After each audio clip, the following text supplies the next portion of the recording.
I'll move on to the third one. It's called being adaptable. Yeah, anybody has to say anything? I thought I missed. No, about adaptable, I can say like no. Yeah, Be, please. be open to the experiences. Whatever is happening, be open and embrace it rather than being rigid. Yeah. That I want this, I want curd rice, I want this only, this is the food I will have. This is a kind of.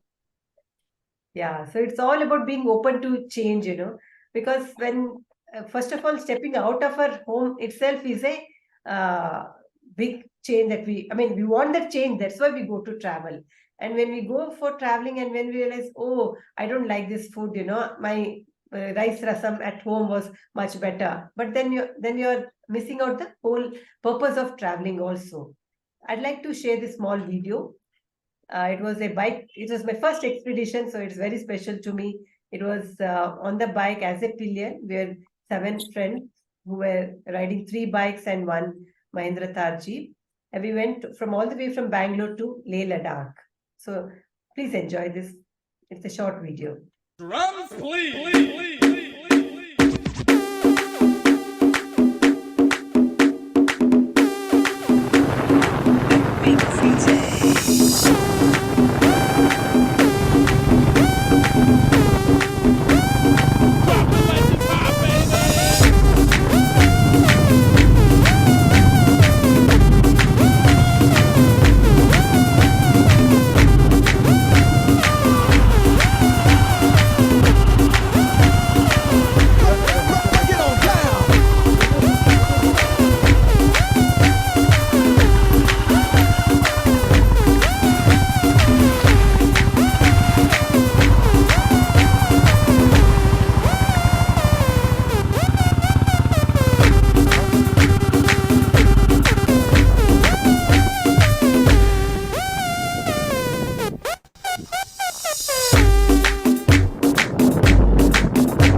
There is always a journey at the end of the tunnel instead of light. That's a good one.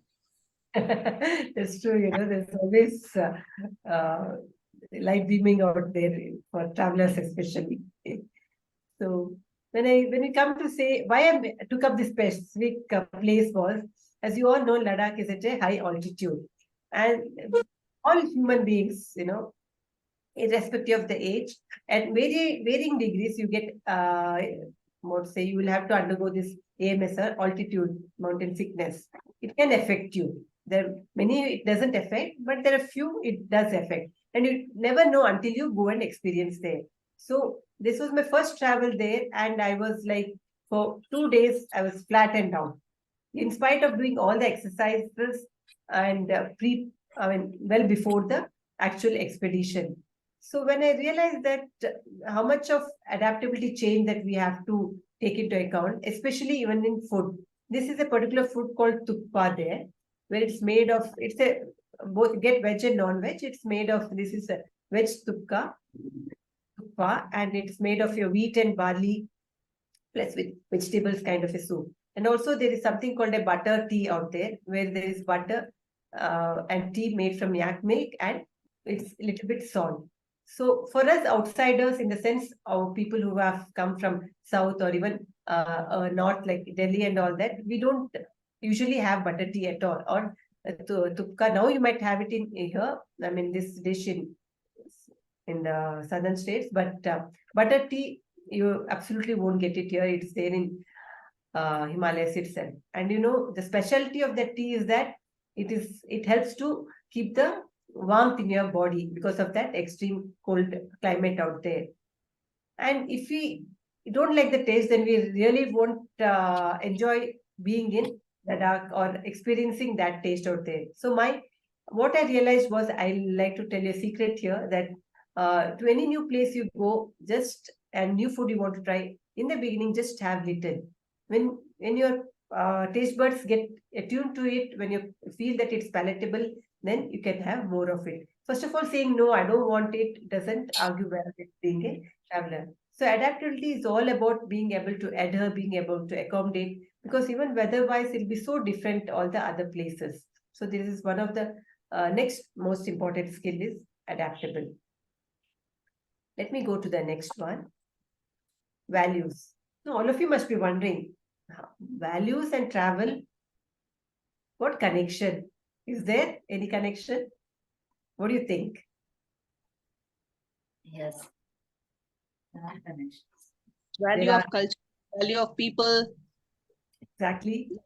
And universal values. The values are Yeah. not different because we are from different region. There are some universal values that we follow. And True. other than that, I think the other values we can learn from, or it can be something that we can bring back home. Very true, correct. Yeah, all of your answers are absolutely right.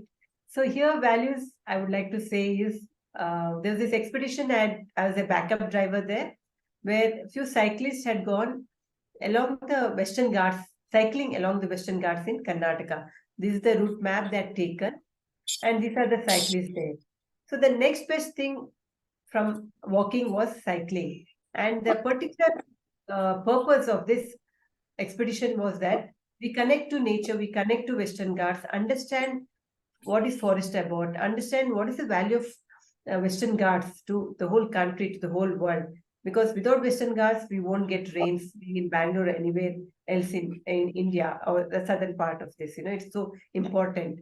So in this, I realized when we travel, my motto has been like, the purpose of travel is travel with purpose. The few of the expeditions that I've done, and I mentioned in the 3 books, there was an expedition from, recently that you saw, Ladakh, that was about trying to save the lake. Then there was an expedition to Kanyakumari that was about love food, do not waste it. We had an expedition on the coastal bike that was about don't misuse plastic, or what are the ill effects of plastic to human beings and other creatures. So if we have a purpose, then the whole journey becomes so joyful and so meaningful. It needn't be a big goal or anything like that. It can be just simple as in like, I'll be friendly to whomever I meet in the new place, or I see that I don't add my plastic pollution to their place. I'll reuse the same water bottle, refill the bottle, don't use plastic as and when, a bottle for water. Take what you eat what you take. In the plate, don't waste food. Take only how much ever you need. So if we have, in every travel, if you have one simple purpose, your whole travel becomes more and joyful. Yeah. You're able to hear me? Yes, doctor, we can Yes, hear yes. you, and I think some of them are agreeing also. True, right, yeah.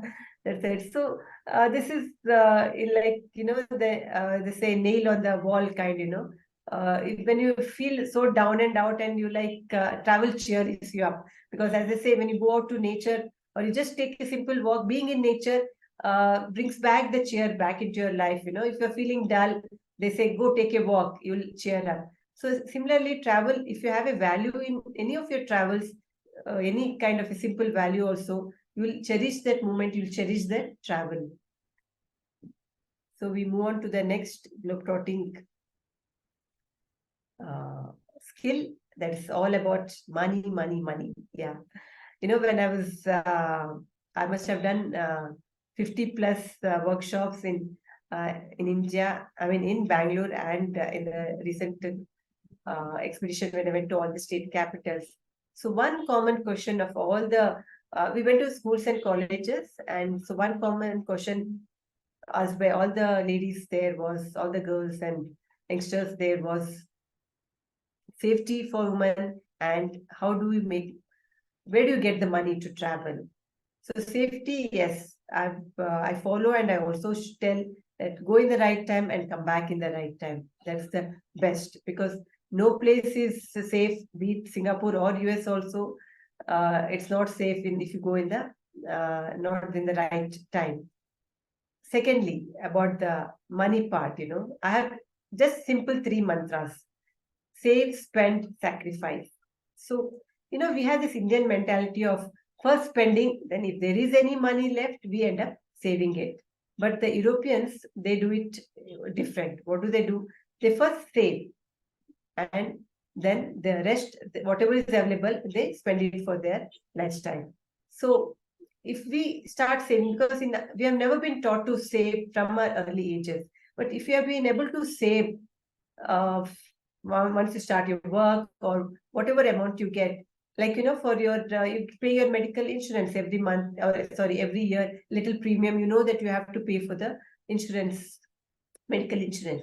Similarly, if you have a keep saving a little by little, so that that for a travel experience you want to use that. So when actually you plan the travel, you're not hustle bustled about where do I take the money from. Maybe I should cut down a little. Maybe I should not extend for whatever time of frame of travel frame you had in mind, number of days. So, and other thing, sacrifice is important in the sense that it all depends upon your priorities. So basically, if I want to go somewhere, what do? Is I stop spending on unnecessary things.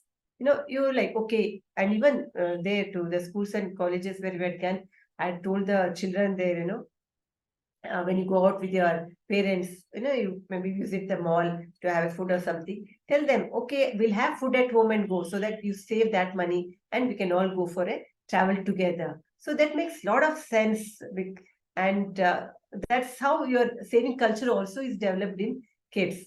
And these are the two pictures that there's one is on Kenya and one is in Malaysia. So I've literally not spent on unnecessary things, and said no clothes for 1 year, let me just keep it. Even sometimes no travel also, if it is such a big travel, then see that you save that amount. And also investment, if you invest it well, starting early in life, you'll have the required amount. I mean, no travel, just because it's a huge amount, you don't have to think twice, because you would have saved for that purpose.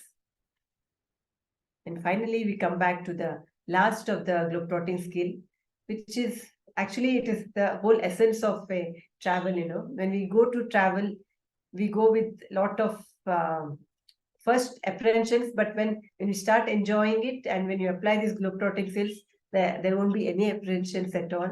You just love the joy of traveling there. And when you travel, what do? You actually experience, and those experiences you would have ingrained in yourselves. So the look back is when you come back from a travel and you talk to your, share it with your family members or your friends or your colleagues. You have that joy of sharing. It makes it so wonderful and nice. You've cherished that memories. And in fact, my expeditions has helped me write this book. I'm sure even yours will lead you to different ways of doing it. So this is one expedition that had gone on a cruise to Canada. So I can joyfully share that with you. It brings back happy memories on my face. And this is a coracle expedition where I had taken a set of ladies to a place called Honnemadu in Western Ghats as an outbound trainer. So look back is also makes you so happy. So this set of skills, if you develop it slowly, one by one, layer by layer, like how the pearl is formed in the oyster, layer by layer, even here globetrotting skills, it might be initially difficult to accept it and put it to practice. But if you start practicing it, you will see the benefit is totally immense. I'd like to end this presentation with a recent expedition that I had done. It was in the months of February to May, along with collaborating with the JCI, it's called as Junior Chamber International.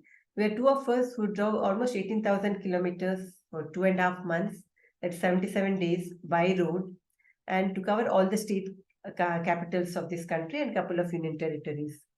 So there are 3 ideas related to this. One was to give a set of my books to all the state university capitals in the capitals.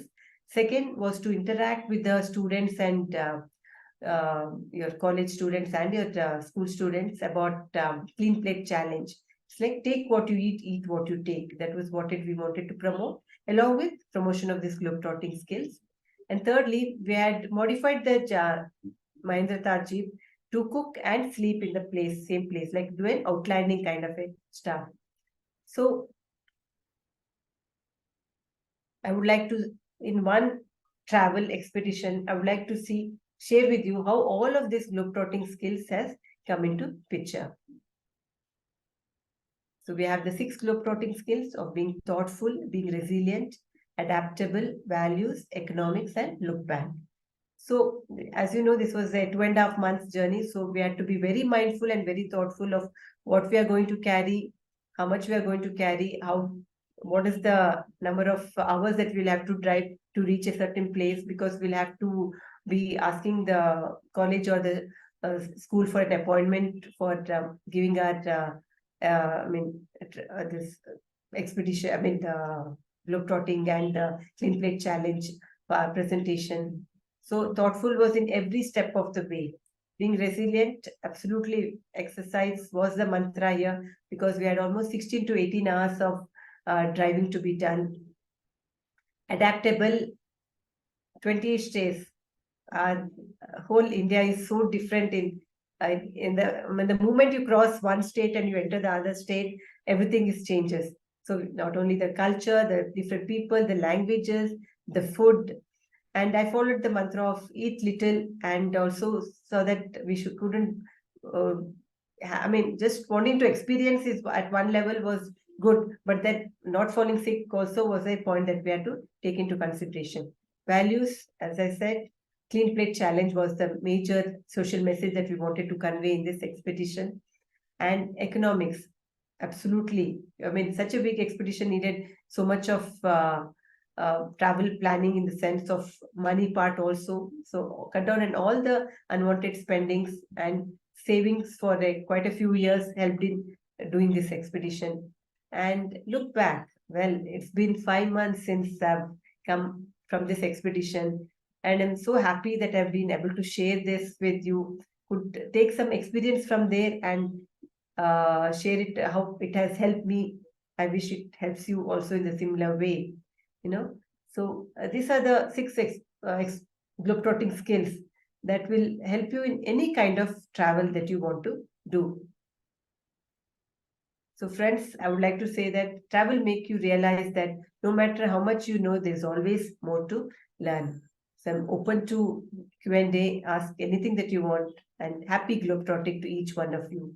Travel as it makes you wiser. And just stop the share. Thank you, Doctor.